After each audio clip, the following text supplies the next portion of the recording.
few days ago, my social studies teacher wanted to talk to us about something. She didn't have a lesson planned out, so she wanted to talk to us about our generation, Gen Z and Gen Alpha.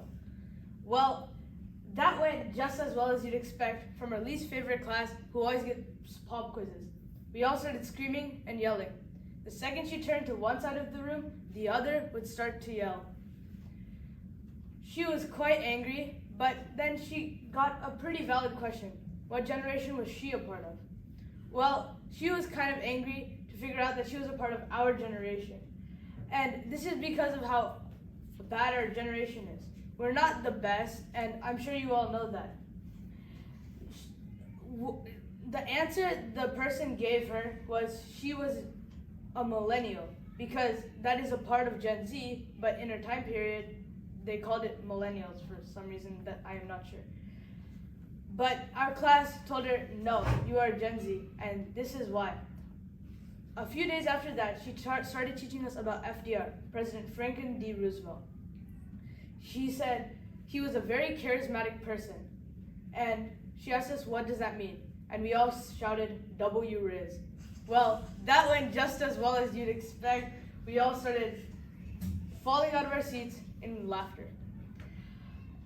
Then, in second period, my orchestra teacher stopped us in the middle of us playing a piece and said that 2 YouTubers are streaming Fortnite. And our class was begging her to watch the stream. It was crazy. And this has all started because of one thing, social media. Social media is the reason our generations have turned like this. We are too addicted to our screens and what's happening on them instead of paying attention to our classes. This is a very big problem because it can cause us to not focus on what we're doing in the future. So I have told you the problem now, and I don't know how to fix it, but I'm sure you have an idea, and if not you, who else? Thank you. Ella, how to study for a test? How to study for a test? Ella.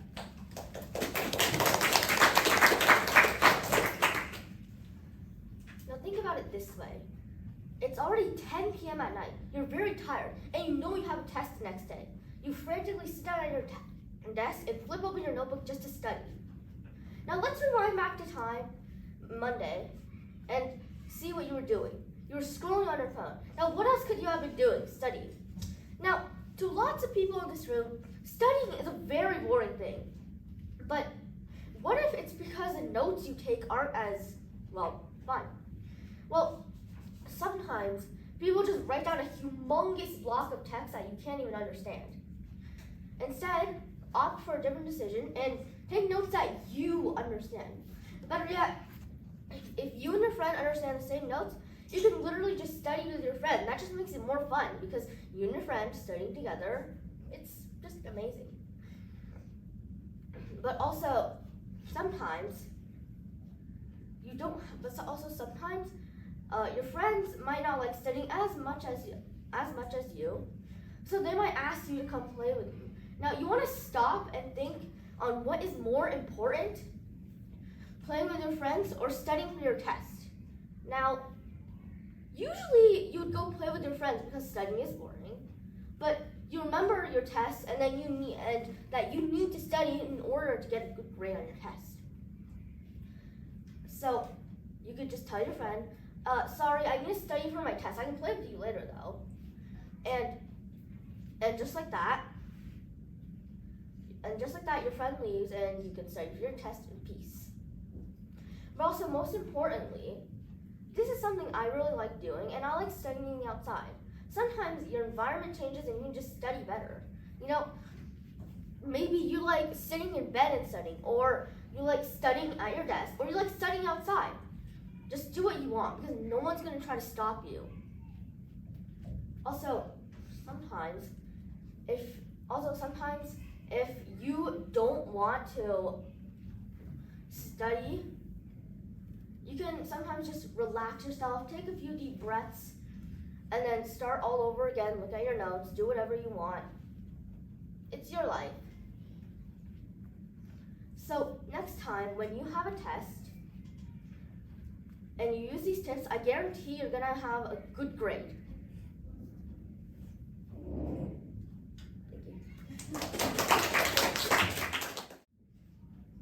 Fiona, unforgettable trip. Unforgettable trip, Fiona.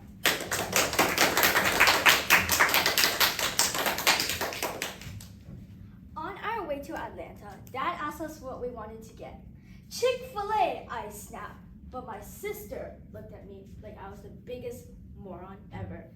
Come on, why do you always have to eat at fast food restaurants? Let's eat at a real restaurant. Your fast food restaurants are so boring. Let's stop going to McDonald's, Chick-fil-A, and other random stuff.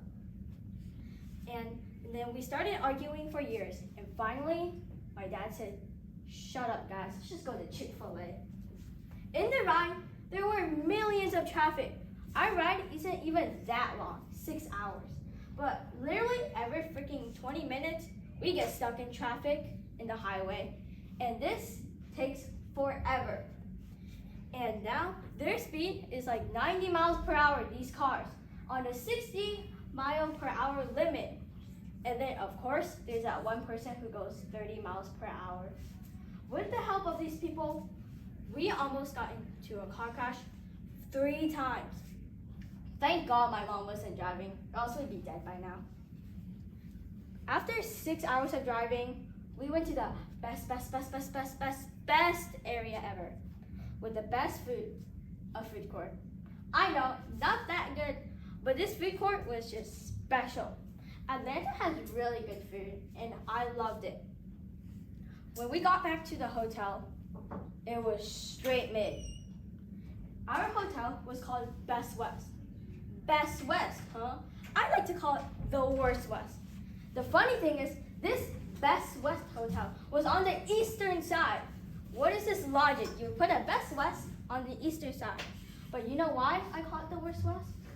This is because the hotel was terrible. The bed says it's made for 2 people, but me and my sister were like, and it almost couldn't be like the worst. And also, the air conditioning was broken. We were dead hot in the hotel, sweating, and we got one of the worst sleep in my entire life. The first thing in the morning, we got up to go back. Great, I know, Atlanta doesn't have anything fun, so we only stayed for 1 day. And now we have to drive 6 hours back. On our way was pretty normal. My sister was scrolling on Reddit while I was begging for the phone to watch and play Subway Surfers. And when we got back, we checked on the camera on our dog, and he was lying on the ground, completely still, like he had overdosed. But overall, our trip was absolutely great, and I think we should all value every second in our life. Even though if something goes disastrous, it can be super valuable. And as every second, even though what happens, we should all appreciate it. Someone is always experiencing worse than you.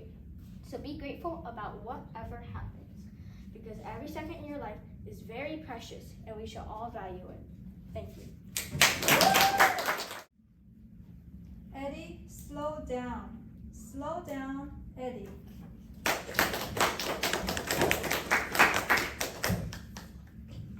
Every kick, every breath, everything I see becomes blurry. It hurts to move and it's hard to breathe. But I just have to push through 5 more minutes. 5 more minutes of this race. Those 5 minutes feel like the longest few moments of my entire day. While in the same amount of time, the average teenager passes it scrolling on their phone, as if nothing just happened. Have you felt like time has been passing faster? 5 years ago was 2019. That was before COVID. Most of us were still in elementary school, and everyone was singing Old Town Road. Now, a lot of us are feeling like time is moving faster and faster as we get older. The reason why? Is because as we get older, we experience fewer new, exciting things. And to test that, I want you all to close your eyes. Try to imagine an amazing experience you had in the past. Now, in between those moments are days, weeks, months, even years. So what did you do in all that time in between? That's when it starts to get tricky. Somehow, those great moments may have only lasted a few days, and you're able to recall them so clearly. But your memory starts to get foggy once you start to think about all those months in between. Those months are often the most boring and the saddest, but those months are what makes up the majority of our lives. So if you don't want to live your life as a race, then I encourage you to live every moment, whether fun, boring, with or without your friends, to its fullest. Because only then will you live a life you'll be able to remember. Now, from now to the end of the day, you have about 10 hours, 600 minutes in fact. If you can just find 5 out of that 600, spend it outside. Put a hold on the schoolwork, the projects. Tell your friends and family to wait. Put your phone down. Go outside. Appreciate the blue skies, the fluffy white clouds. Wonder what lurks in your neighborhood woods. And I promise you, those 5 minutes will feel like it has lasted longer than anything else you did in the other 595 minutes in your entire day. Slow down. Thank you. Leader, stay hungry, stay foolish. Stay hungry, stay foolish. Leader.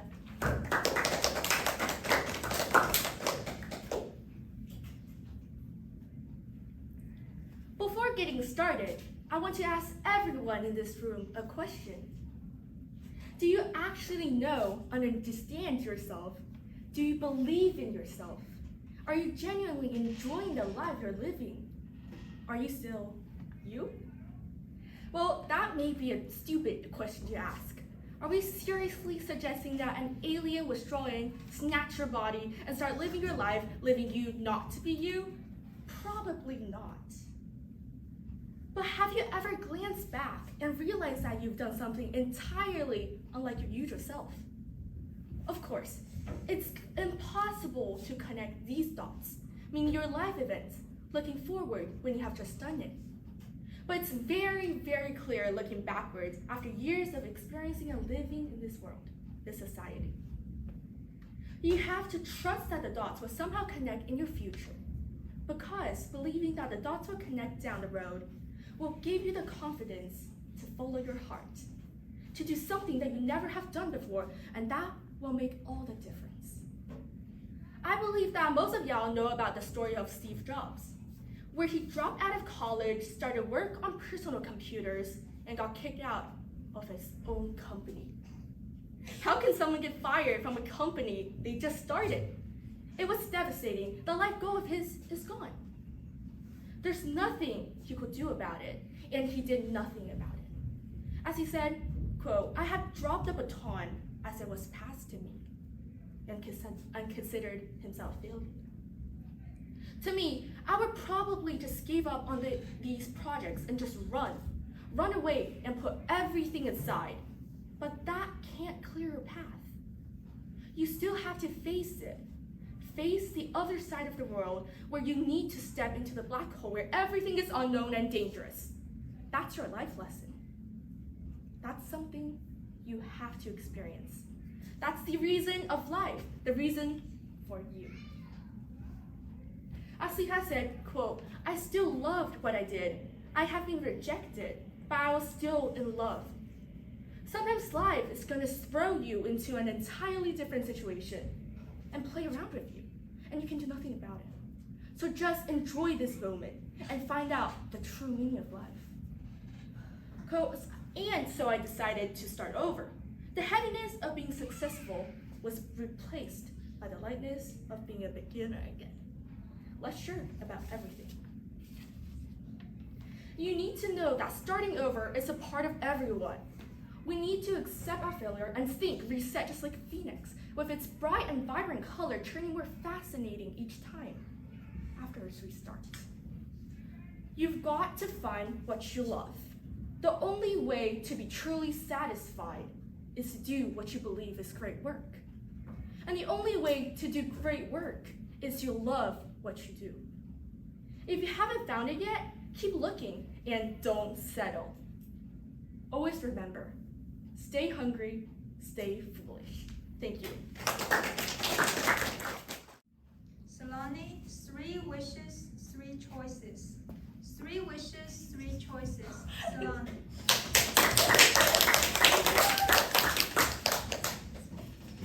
Ladies and and gentlemen, esteemed judges, and fellow competitors, if I was bestowed the opportunity to have any 3 wishes granted by a genie, I believe that my wishes would reflect some of the deepest desires of my heart, and also some aspirations you may have as well.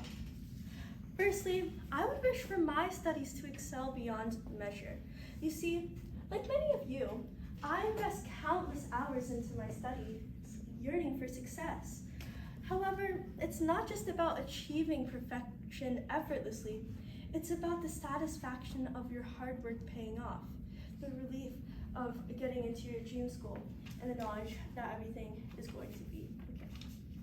Secondly, I would wish for a life filled with joy and happiness, surrounded by family, friends, and loved ones. In search for success and security, we often forget the essence of life itself, the moments spent with those who matter to us the most. True happiness isn't measured by material wealth or status. It's found in the laughter spent with your loved ones, the warmth of a moment spent together, and the comfort of knowing you're not alone in this journey. My final wish would be for a world where joy and equality prevail.